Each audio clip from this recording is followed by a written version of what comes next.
Donc bonjour à tous et bienvenue pour cette 15e édition du Salon Sian, Salon des partenaires de l'industrie. Alors mesdames et messieurs les représentants des collectivités, de l'État, du département, des grandes entreprises, de l'Aerospace Valley, de la CCI bien sûr qui est un partenaire, et la région bien entendu. Et la région bien entendu. Merci Nadia, voilà. Voilà. Bon. C'est comme ça que ça commence mal un discours. Donc, merci à tous et bienvenue aux exposants, c'est eux qui font vivre ce salon, et aux visiteurs qui, je pense, amèneront de l'activité pour tous ces exposants qui sont en recherche de développement. Alors, je vais être court, juste deux informations importantes, à nos yeux, pour les organisateurs du salon, pour cette manifestation. D'abord, c'est la dernière édition du salon dans ce lieu. Bien entendu, le salon va se dérouler maintenant dans le nouveau parc, qu'on attendait tous depuis longtemps, que ce soit les exposants, les visiteurs, les partenaires. Donc nous allons démarrer le prochain salon. On a déjà mis en place, nous, toute l'organisation qu'il va falloir déployer pour que ce soit nouveau, innovant, et que ça réponde aux attentes de tous les partenaires. Voilà. Du côté des... en plus, ça nous permettra d'améliorer la qualité des prestations qu'on offre aux exposants. Vous avez pu voir, le salon est un peu vétuste actuellement, il n'est pas rénové depuis longtemps. Il ne correspond pas d'ailleurs aux attentes que légitimement une région comme l'Occitanie devrait avoir. Mais le problème est réglé, alors soyons positifs. Merci à ceux qui ont porté le projet pour que tout se passe bien. Il y a un deuxième point qui est important, et ce sera le dernier pour nous. Vous savez qu'il y a un projet qui est en cours de naissance, je dirais, sur la région, qui est le projet de la maison de la formation Jacqueline Auriol. On a été informé de ce projet, on a des partenariats, et on s'est aperçu que c'était quand même un événement extrêmement important pour la région. Et on a décidé de s'associer. Alors, nous, en termes de logistique, pas du tout en termes de, je dirais, du contenu qui relève des compétences des uns et des autres, des industriels que vous êtes. On a décidé de s'associer à ce projet en offrant à cette structure un espace de 250 mètres carrés, on leur a offert, alors en leur mettant en place toute une logistique leur permettant d'être visibles. Alors, le projet de la maison de la formation Jacqueline Auriol, je ne vais pas rentrer dans le détail, parce que lors de la visite que nous allons faire après, on sera en présence des gens qui le font vivre et vous aurez donc des informations plus pertinentes. Mais ce qui est important, c'est que ce projet fédère, il me semble, à nos yeux, toutes les structures économiques qui contribuent au développement de la région. Alors, ils sont présents ici, je pense à Aerospace Valley, à nouveau la région, le département, la ville de Toulouse, la CCI bien sûr.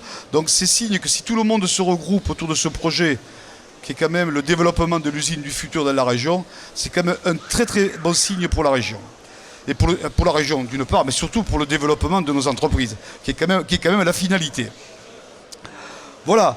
Donc, dans le prochain salon, on va doubler la surface mise à la disposition. Donc, on aura quelque chose d'important. Et ce qui est bien, c'est que l'engagement que l'on a les uns et les autres, c'est que ce projet se renouvelle tous les ans. C'est-à-dire que tous les ans, on aura un état d'avancement de ce chantier et on aura une évolution permanente. Et c'est que ça devienne en fait un référentiel pour la mise en place de l'industrie du futur. Alors ça concerne aussi bien les formateurs, les étudiants, les entreprises, les décideurs, les chefs d'entreprise. C'est un superbe projet et on est très fiers à Sian d'avoir pu s'immiscer dans le projet en proposant, nous, ce qu'on peut, c'est de l'espace et de la visibilité. Voilà, donc en ce qui nous concerne, je vais pas aller plus loin. Le salon cette année est dans les mêmes conditions que celui de l'an dernier. On a fait des efforts, vous avez pu le voir, pour le rendre un peu plus sexy, je dirais. Mais en termes d'évolution, il est stable par rapport à l'an dernier, ce qui est déjà un bon signe compte tenu du contexte. Mais s'il est stable aussi, c'est qu'on n'a pas la capacité de se développer. Voilà. Je vais laisser la parole maintenant à notre ami Alain, que je ne présente pas, je crois que tout le monde le connaît bien, et qui lui aura peut-être un discours plus technique que le mien. C'est ce mec. Voilà. Simplement, avant de lui laisser la parole, un dernier mot sur l'organisation de la suite. Voilà. Après le discours, les propos d'Alain, je vous invite à visiter le salon parce que le mieux c'est quand même on peut parler de l'usine du futur, de ceux qui le portent, mais il faut quand même aller au contact de ces entreprises et elles attachent beaucoup d'importance à ce qu'elles soient reconnues par les structures que vous représentez. Donc on fera une visite du salon, ça devrait prendre 3/4 d'heure, 1 heure, si tout le monde est discipliné et qu'on ne se disperse pas trop, ce qui est souvent le cas. Et ensuite, on vous invite à revenir ici à côté pour un cocktail qui permettra d'échanger, de compléter les informations. Voilà, donc encore une dernière fois, merci à vous. Et, excusez-moi. Lui et même... non, ah non. Toutes les structures professionnelles, alors l'UM, alors si je cite l'UMM, on va citer aussi le MEDEF, et là c'est GPME aussi, et voilà. Donc, c'est un oubli qui a été fait, mais merci Didier de nous l'avoir rappelé. Voilà. C'est la CPME. CPME. Jean-Claude, on ne s'en sort pas aujourd'hui. Voilà. On ne s'en sort pas, Jean-Claude. Bon, on va l'applaudir quand même. Bon. Jean-Claude, merci pour cette introduction. Tu as fait le protocole. Moi, je crois que tu n'as pas cité la presse que j'ai vue et que je salue. Tu n'as pas cité Promo Salon, monsieur et madame Leroy et la famille que je salue, mes amis. Michel Bossy de la CCI du Tarn que tu n'as pas cité. Et tout le reste, tu l'as fait. C'est magnifique. Voilà. Voilà, je complète. Bon, écoutez, alors, simplement, un préambule peut-être. C'est qu'aujourd'hui, je suis beaucoup Philippe Robardet et un petit peu Alain Di Crescenzo, puisque le président de la CCI de la Haute-Garonne n'est pas là, est en déplacement, et c'est moi qui vais officier. Que vous dire d'autre, mes amis, vous saluer, parce que j'ai beaucoup d'amis ici, heureux de vous voir. Et puis, vous dire que je suis très heureux de faire cette ouverture. Je crois que c'est la 15e, Jean-Claude, c'est la 15e, je crois. C'est la 15e édition. Bon. Et donc, pour moi, c'est important, puisque vous savez que j'en ai fait plusieurs, et celle-là, vous le verrez, ça sera un petit au revoir, en tout cas pour les locaux. Je vais vous faire part de mon sentiment du jour, qui va introduire le propos. Les amis, c'est que dans la vie, il n'y a pas de hasard. Moi, je ne crois pas au hasard. Et pas plus dans la vie que dans l'industrie. Et c'est pas un hasard si, sur les 30 dernières années, notre pays a perdu 2 millions d'emplois. Et sur les 10 dernières années, ça doit être, les 20 dernières années, ça doit être 1 million d'emplois. Ce n'est pas un hasard si en 20 ans, on a laissé s'échapper 50% de nos parts de marché mondial. Et l'Allemagne, elle, a fait 3 fois mieux que nous. Et ce n'est pas un hasard non plus si nos capacités de production sont proches de celles de l'an 2000, alors que nos amis allemands ont progressé de près de 30%. Ce n'est pas un hasard, pourquoi ? Ce n'est pas un hasard, et je le dis, et je m'en excuse devant le représentant de l'État, mais on va se refaire, je le sais, c'est que pendant 30 ans, on n'a pas eu de véritable politique industrielle. Il n'y a pas eu de véritable politique volontariste dans ce pays, et on le paie fort, d'autant plus que vous le savez, l'industrie, c'est 80% de la recherche et développement, et 80% des exportations dans notre pays. Et ça veut dire quoi ? Ça veut dire qu'on a une balance du commerce extérieur qui n'est aussi pas un hasard. Alors après la douche froide, je vais vous dire que moi, j'y crois. J'y crois, je crois qu'on a la capacité à rebondir. Et pour ça, moi, la proposition que je ferai, c'est de laisser tomber les faiblesses. Un grand président qui l'a dit un jour, laissons tomber les faiblesses et balayons ça avec ce que j'appelle l'industrie du futur, l'usine du futur, la French Tech, la French Fab et la Creative Industry. C'est d'ailleurs, Monsieur Le Rouge, Christophe, ce que fait la France en ce moment. Et c'est aussi l'objectif depuis 6 ans du CIAN. Ça fait 6 ans que nous avons lancé, cher Bernard, toutes ces opérations autour de l'industrie du futur. Nadia, l'Occitanie, c'est pas un hasard non plus. C'est pas un hasard si depuis 20 ans, nous créons de l'emploi industriel. C'est pas un hasard si, sur les 3 dernières années, en moyenne, notre industrie a fait plus de 4% de croissance et nous prévoyons sur l'année en cours plus de 3%. Et c'est pas un hasard aussi si nous créons de l'emploi. Sur les 3 dernières années, à peu près 2% de création d'emplois industriels chaque année, alors que là, en France, détruit encore des emplois. Tout ça pour vous dire que, au cœur de cette dynamique, il y a, et là je m'appelle Philippe Robardet, il y a la Haute-Garonne. La Haute-Garonne qui est le poumon industriel du territoire, et vous donnez 2-3 éléments, c'est globalement 4800 établissements industriels et 80 000 salariés. et pour vous dire que nos entreprises sont à la hauteur des enjeux avec une forte croissance qui va encore continuer en 2019. Vous avez compris, il n'y a pas de hasard. Pourquoi ça marche ici? C'est parce qu'on a une véritable vision et une véritable ambition industrielle. Et ce que je dis souvent, mes amis, et Bruno, c'est qu'ici, on n'a pas honte de nos usines, on les implante. C'est ça la différence avec d'autres territoires, et c'est ça que nous faisons sur notre territoire. Alors cette ambition fait quoi? Fait que l'Occitanie, c'est 250 000 emplois industriels, qui se partagent assez bien d'ailleurs, avec donc le matériel de transport et la production agroalimentaire. Et la magie, c'est quoi? Ce que vous avez créé, ce que nous avons créé.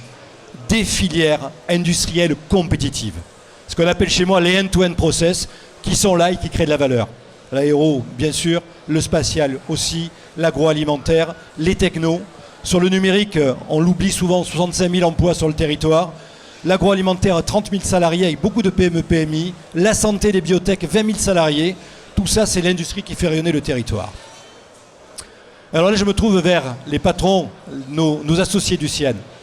Les amis, ce n'est pas un hasard.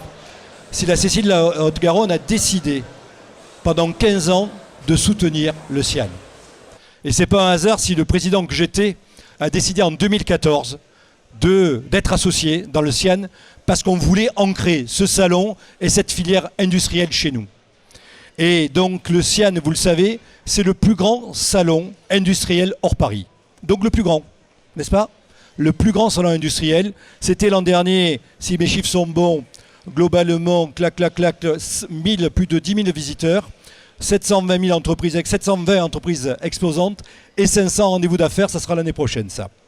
Alors, vous parlez de la CCI de Toulouse et de la Haute-Garonne pour vous dire que la présence de la CCI, notre présence, elle est polyforme et je dirais même que nous sommes omniprésents. Nous avons un stand que vous allez visiter où nous avons une vingtaine d'entreprises. Nous faisons de la mutualisation pour que nos entreprises puissent exposer sur le CIAN. Ensuite, nous avons quelque chose qu'on a créé il y a quelques années, c'est la vitrine du futur. Et là, c'est 300 mètres carrés que nous dédions, bien sûr, donc à tout ce qui est transformation digitale et tout ce qui est usine du futur. Et je voudrais ici citer nos partenaires, parce que sans vous, on ne pourrait pas le faire. Je voudrais citer donc la Direct Occitanie, merci Christophe, Adoc, aussi Nadia, le C-Team Digital 113, Robotic Place, la CCI de l'Hérault, représentée par Cathy, ici présente, l'IUT Paul Sabatier, la maison de la formation Jacqueline Auriol, le campus des métiers et de qualification, et le pôle Aérospatiale Vallée, que je n'ai pas oublié. Nous avons aussi l'UMM, si je ne l'ai pas cité, je le recite, et bien sûr le soutien financier de la région Occitanie. Un grand merci à sa présidente et à sa vice-présidente, parce que sans vous, on ne pourrait pas faire ça. Vous dire que sur cette vitrine du futur, nous aurons 8 entreprises qu'on appelle des offres de solutions qui vont venir vous montrer comment on peut utiliser l'intelligence artificielle. Bonjour Jean-Louis, je ne t'avais pas vu, sois le bienvenu. Puisque globalement, le thème de cette vitrine du futur, c'est une intelligence artificielle et humaine. Donc nous allons avoir des vrais démonstrateurs sur des cas très concrets. On va montrer comment dans nos industries on utilise l'intelligence artificielle, qui est un mot complexe, mais avec beaucoup d'usage. Nous avons aussi un espace excellence opérationnelle durable, et ça on le fait avec les clubs des offreurs de solutions dans l'industrie du futur. Et globalement, le thème c'est quoi? C'est maximiser les performances. Maximiser les performances en matière de productivité, de qualité produit et bien sûr de réduction des coûts. Tu l'as cité, je ne vais pas le faire, tu as cité Usine École 4.0, et donc c'est une belle initiative sur le Hall 5 que nous visiterons.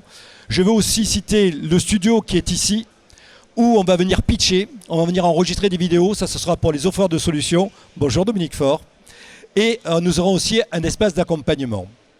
Je ne peux pas ne pas citer l'initiative, parce que j'ai vu son directeur de la CPME avec Pitch My Biz, où on aura des pitchs qui seront faits par les entreprises, les trophées de l'industrie du futur en partenariat avec le Toulouse Football Club. Et j'ai vu Olivier Sadran sur quelques revues, je ne sais pas s'il est là, mais en tout cas je le salue, et un programme de conférence. J'en arrive, mes amis, à la conclusion. Ma conclusion sera simple, des remerciements sincères et un petit au revoir. On rassure, il n'y a pas de drame particulier. Sur les remerciements, en premier, c'est les entreprises. Sans les entreprises, sans vous, j'espère que vous m'entendez, nous ne serions pas là. Merci à tous les exposants. Merci aux partenaires qui financent la région, aux partenaires qui sont là, qui nous soutiennent, aux partenaires industriels, aux pôles, grâce à vous, on ne serait pas là. Merci à la commission industrie de la CCI de Toulouse. Alors ils sont où? Il y a Nanar, André, Nanar est là, Bernard Aumière, André Guiraud, Latorce qui est ici présent, et quelques collègues que je n'ai pas vus. Merci à vous, vous faites un boulot super, et on est fiers de vous avoir dans l'équipe, et on est fiers du résultat que vous faites. Merci aux collaborateurs, merci à nos associés, Promo Salon, toujours là, toujours le sourire, toujours prêt, merci à vous. Et le revoir, c'est quoi? Le revoir, c'est que l'année prochaine, on ne sera pas là. Qu'est-ce qu'on est content, Dominique Faure, de ne plus être là. Tu te rappelles qu'on a annoncé le Grand PEX, le 4e, le 3e, le 1er de France peut-être, je ne sais plus. Un Grand PEX, le 3e de France. Donc on sera au Parc des Expositions. Donc on tourne une page, mes amis, c'est le revoir. Mais on ouvre un challenge extraordinaire. Avec la capacité de doubler d'espace. Avec la capacité d'être encore plus professionnel. Avec de l'accès facilité. Avec des installations modernes. C'est ça l'avenir du Sian. Alors ce que je veux vous dire en conclusion de la conclusion, un grand merci de m'avoir écouté, un grand merci d'être là, bon salon et vive le Sian. Merci à vous.